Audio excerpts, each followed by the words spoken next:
بہرحال یہ آگے بات چلی جا رہی ہے. بات یہاں تک آ گئی تھی کہ حضرت نوح نے ان سے کہا کہ یاد رکھو اور چیزوں کو تو چھوڑو،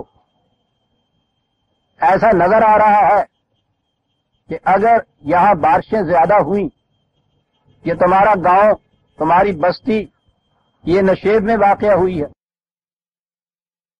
ارد گرد پہاڑیاں ہیں، کبھی بھی ایسا ہوا کہ وہ نارمل سے زیادہ بارشیں آ گئیں کہ جیسی آپ کے ہاں ہوا تھا پچھلے سال، اور تم نے اپنے ہاں انتظام نہ کیا ان سے بچنے کا، تو تباہ ہو جاؤ گے. انہوں نے اس کی پرواہ نہ کی. یہ ایک چیز بڑی سوچنے کی ہے کہ قرآن کریم ہمارے نقطۂ نگاہ سے ذکر تو یہ کرتا ہے کہ ان میں یہ اخلاقی خرابیاں پیدا ہو گئی تھی. ذکر آگے یہ کرتا ہے کہ وہ کہتے یہ ہے کہ صاحب تم نے انتظام یہ نہ کیا اپنے ہاں تو یاد رکھیے گا سیلاب سے تباہ ہو جاؤ گے. یہ ان دونوں کے اندر ربط کیا ہے؟ یہ خیال آج کا نہیں، اکثر ستاتا ہے ذہنوں کو. ذہنوں میں یہ بڑا غور سے سنیے گا جو میں عرض کر رہا ہوں. یہ تمام انبیاء کرام کے متعلق یہ بات آئے گی کہ خرابیاں تو ایسی گنائیں گے بظاہر جیسی ہمارے یہاں ذہن میں ہے کہ اخلاقی خرابیاں ہوں گی، اور اس کے بعد بات یہ آئے گی کہ وہ کہیں ایک طوفان آ جائے گا، کہیں جھکڑ چلے گا، کہیں یہ آتش فشاں پہاڑ میں سے لاوا نکلے گا اور اس طرح سے تباہیاں ہوں گی. کہاں ایک وہ قوم سبا نے ایک ڈیم بنایا تھا، وہ ڈیم کا پشتہ ٹوٹ جائے گا اور وہ ٹوٹنے کے بعد وہ سارے کے سارے بہ جائیں گے اس سیلاب میں. ذکر ہر نبی کی قوم کا اخلاقی خرابیوں کا آتا ہے، تباہیاں ان کی اس طرح سے ہوتی ہیں اخلاقی خرابیوں میں، اور ان کے اندر یہ آپس میں یہ ربط کیا ہے جو قرآن بتاتا ہے. یہ بڑی گہری چیز ہے اور ربط تو ہمارے سامنے آ جاتا ہے. سر ابھی حال ہی میں پچھلے 6 مہینے بھی نہیں ہوئے تو یہاں سے لاہور سے یہ جی ٹی روڈ بنی تھی، آپ کے ہاں مرمت ہوئی تھی. کہتے ہیں قریباً 6 کروڑ روپیہ اس کے اوپر صرف ہوا تھا، اور اس کے متعلق بڑا چرچا تھا کہ ایک تھوڑے سے وقت کے اندر یہ اس طرح سے مکمل ہو جائے گی. اس کے مکمل ہوئے ابھی مہینہ بھر بھی نہیں ہوا تو آپ کو معلوم ہے کہ اس کے متعلق تحقیقات شروع ہو گئی. تحقیقات کے نتیجے میں ابھی پرسوں ہی یہ خبر نکلی، یا پرسوں شام یہ دکھایا گیا تھا ٹی وی پہ، کہ وہ ساری کی ساری سڑک یا شاید 75% اس کا حصہ جو ہے وہ ایک ہی بارش میں بہہ گیا. اور اس کے بعد پھر انہوں نے وہ چیف انجینئر اور جو متعلقہ افسر تھے سر دست ان کو معطل کیا. اب ان کے متعلق تحقیقات شروع ہو گئی. یہاں تک ہمارے ذہنوں میں یہ بات آ رہی ہے کہ وہ واقعی وہ میٹیریل خراب تھا، 2 بارشیں بھی نہیں ہوئی تو اوپر سے وہ بہہ گیا، نیچے سے وہ دکھایا تھا ٹی وی پہ انہوں نے کہ مسالہ کیا لگایا تھا انہوں نے. تو یہ نظر آتا ہے نا کہ یہ مسالے کی خرابیاں تھیں، تو سزا جو ملی ہے مسالے کو نہیں ملی. سزا کے لیے وہ جو مسالہ لگانے والے تھے نا ان کے اوپر یہ بات آ رہی. اب اس کے بعد تحقیقات ہوگی، خرابی جو نکلے گی کہ انہوں نے یہ مسالہ خراب لگایا. یہ کیوں خراب لگایا عزیزان ایمان؟ اس لیے کہ ان کا کریکٹر اچھا نہیں تھا، یہ بے ایمان تھے، یہ بددیانت تھے، رشوت خور تھے. ان کی آنکھوں کے سامنے یہ ہو رہا تھا، انہوں نے اپنے فرائض کو سر انجام نہیں دیا. اسے تقویٰ کہتے ہیں عزیزان ایمان. اگر قرآن سے پوچھو گے تو وہ اس ساری چیز کو جامع طور پہ کہے گا کہ یہ لوگ متقی نہیں تھے، ان کی سڑک اس لیے تباہ ہو گئی، برباد ہو گئی، ایک ہی بارش کی حریف نہ ہو سکی کہ یہ بنانے والے متقی نہیں تھے. یہ اس کی اصطلاح ہے جی جامع. بددیانت، بے ایمان، رشوت خوار، فرائض سے تغافل برتنے والے، چشم پوشی کرنے والے، یہ ساری چیز جامع طور پہ تقویٰ کے اندر آتی. قرآن کہے گا کہ یہ اس لیے سڑک تباہ ہوئی، سڑک کے ساتھ ہی پھر بستیاں تباہ ہوں گی. بند غلط بنائیں گے سیلاب روکنے کے لیے، سیلاب سے یہ سارا ملک تباہ ہوگا جیسا تباہ ہوا ہے. جب بھی اس کے آگے چلیں گے تو بات تو درمیان میں میٹیریل اور مادی آئے گی.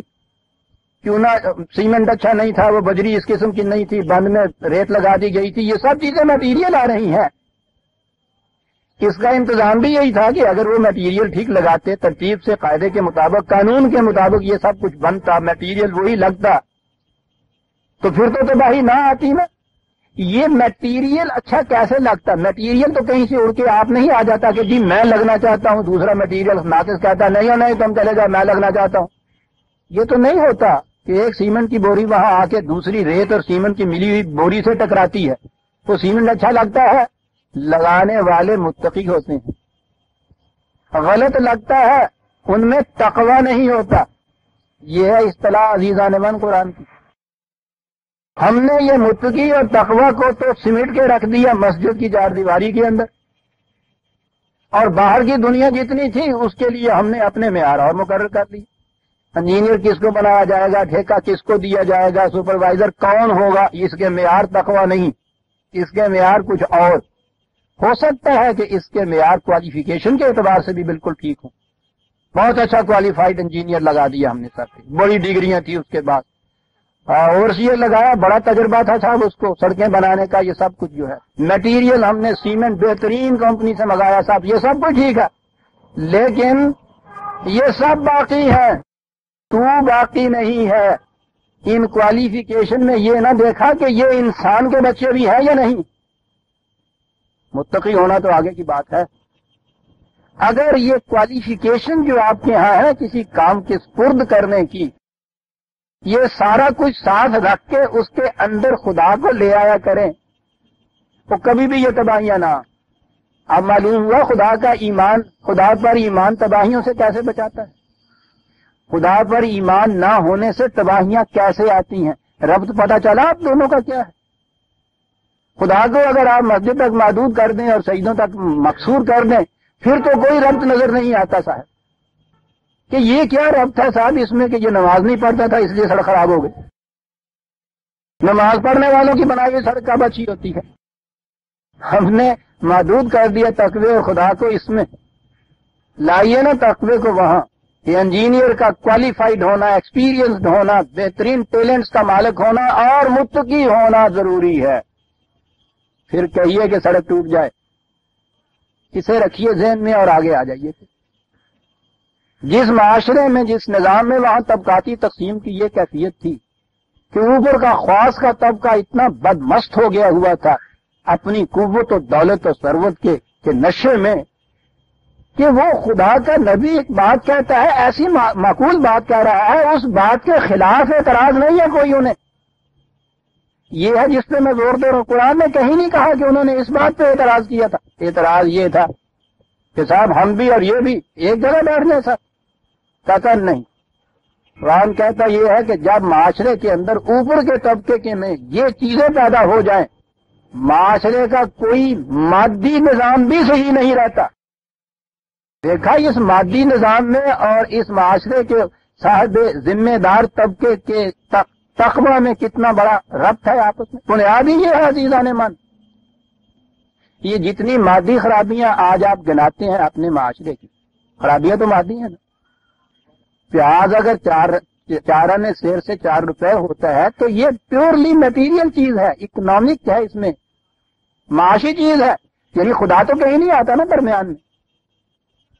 آٹا اصلی نہیں ملتا، میٹیریل چیز ہے، اس میں خدا کا کیا تعلق ہے؟ اس کے متعلق جب یہاں تحقیقات ہوگی اور یہاں اس کا تجزیہ ہوگا تو وہ بھی میٹیریل سارا ہوگا۔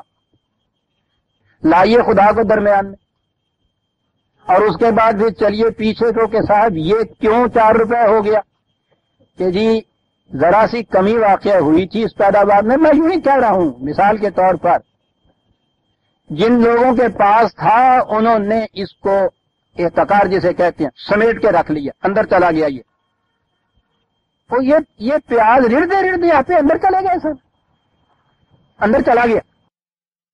وہ پیاز اندر چلا نہیں جاتا، وہ پیاز کو وہ اندر روکتے ہیں۔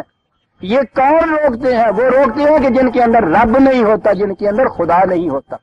یہ خدا ہونے والی بات کیا ہے؟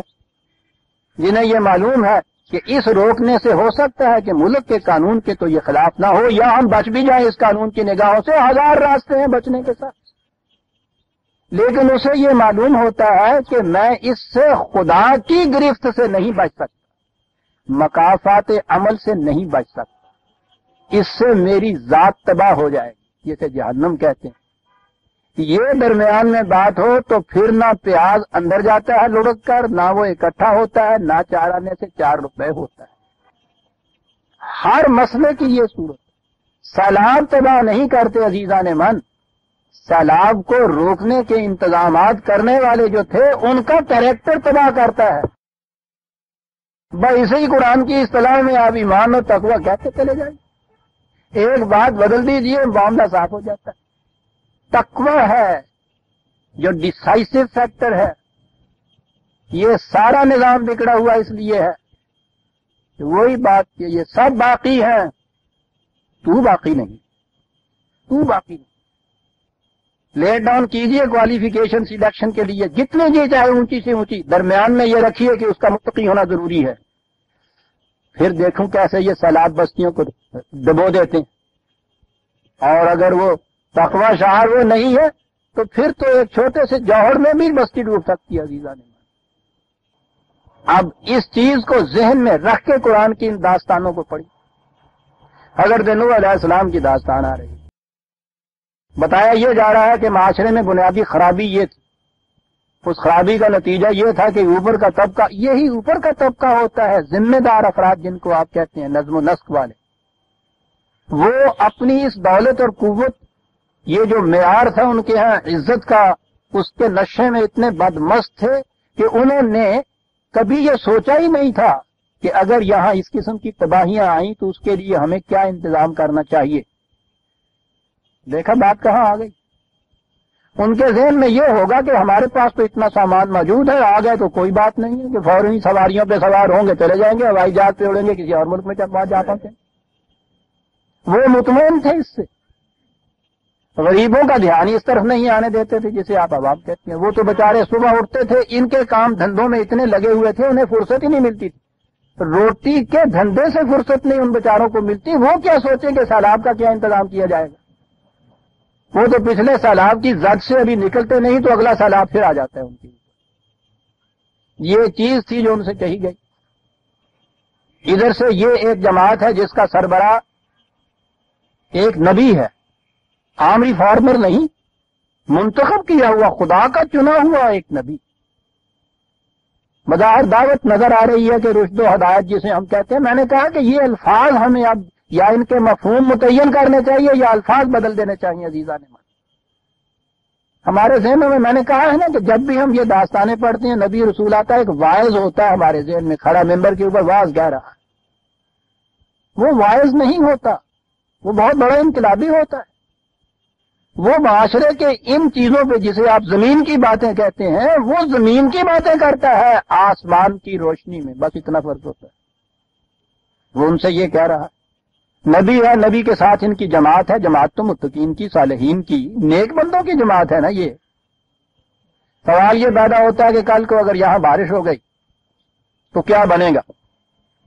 ہمارے ذہنوں میں تو یہی آئے گا نا اس سے کہ خدا نے ان برے لوگوں کو ڈبونے کے لیے یہ انتظام کیا بارش کا، تو اگر خدا نے یہ ان کو ڈبونے کا انتظام کیا تھا تو جو اچھے لوگ نیک لوگ تھے ان کے بچانے کا بھی تو کچھ ہونا چاہیے تھا نا۔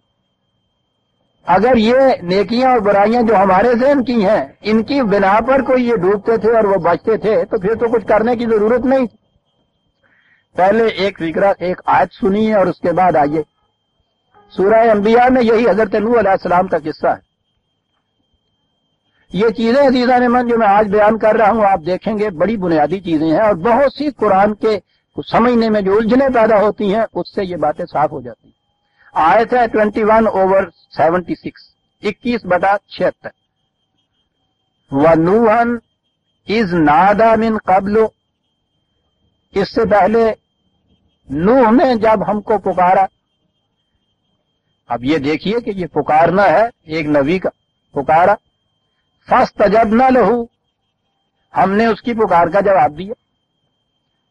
تو بات ہو گئی نا کہ نوح نے یہ کہا تھا کہ یہ جو ایک اتنا بڑا ایک عظیم طوفان ہے، یہ کچھ آنے والی مصیبت ہے، عذاب ہے، تباہی ہے، اس سے بچنے کی دعا مانگی تھی۔ فَاسْتَجَبْنَا لَهُ، ہم نے وہ دعا قبول کی اس کی۔ فنجیناہ واہلہ من الکرب العظیم، اور ہم نے اسے اور اس کی جماعت کو اس بہت بڑی تباہی سے محفوظ رکھا، بچا لیا۔ یہ آیت ہے قرآن کی۔ پھر سن لیجئے، نوح جیسے پیغمبر نے خدا کو پکارا، ہم نے اس کی پکار کو سن لیا، اور اس کے بعد ہم نے اسے اور اس کی جماعت کو اس تباہی سے بچا لیا۔ ہمارے ذہن میں تو یہ ہے نا کہ انہوں نے دعا مانگی ہے اور پھر خدا کہہ رہا ہے ہم نے قبول کر لی دعا، وہ بچا دیا۔ ٹھیک ہے جی، ایسا ہوا ہوگا کہ وہ طوفان آیا اور وہ آ کے ہی پانی جو تھا وہ جو ان کے ہاں کے مخالفین تھے ان کے گھروں میں تو گھس گیا، اور جب ادھر آیا تو اس نے یہ پوچھا جی کس کا گھر ہے جی، یہ انہوں نے کہا کہ نہیں تو یہ نوح کی جماعت والے کا گھر ہے، اور انہوں نے سیلاب سے یہ کہا پیچھے چلے جاؤ بھائی، نہیں ادھر نہیں، اس گھر میں جاؤ۔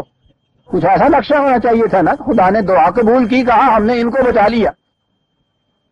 یہ اعلان ہے، انہوں نے دعا کی، خدا نے قبول کی، کہا کہ ہم نے بچا لیا۔ کیا کہتا ہے قرآن کیسے ہوا؟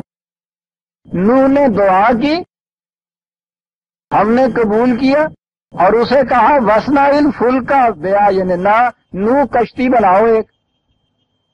لیجئے جی، ایک میری آپ کی نہیں عزیزان ایمان، ایک پیغمبر کی دعا، اور یہ بھی نہیں کہ میں آپ دعا کریں اپنے ذہن میں فیصلہ کر لیں کہ قبول ہو گئی ہے، خدا کی طرف سے یہ جواب کہ ہم نے قبول کر لیا دعا کو۔ دعا یہ تھا کہ ہمیں بچا لے اس آنے والی تباہی سے، کہا ہم نے قبول کیا تمہاری دعا کو۔ پھر کہا پھر یہ کہ وسنا الفلک بیا یعنی نہ وہی نہ، میں نے جب کہا تھا کہ دور وہ ابھی ایسا تھا کہ کشتی بنانا بھی نہیں جانتے تھے لوگ۔ خدا نے کہا ہماری انسٹرکشن، ہماری وحی کے مطابق، ہماری زیر نگرانی ایک کشتی بناؤ۔ یہ کیسے دعا قبول ہوئی جی؟ وہ دعا جس کے متعلق خدا کہتا ہے ہم نے قبول کر لی۔ صاحب اگر دعا مانگے پیغمبر، خدا جواب دے ہم نے قبول کر لی، تو پھر تو راوی ایش لکھتا ہے بھائی بیٹھ جاؤ اپنے گھر میں مزے سے۔ اس کے بعد کہا کہ ہاں دعا قبول کر لی، کشتی بناؤ۔ عزیزان من، یہ سیلاب بلا جو آتا ہے اس میں دعائیں بھی مانگی جاتی ہیں، خدا قبول بھی کر لیتا ہے، تو اس سے بچنے کا انتظام یہی ہے کہ کشتی بنانی پڑتی ہے۔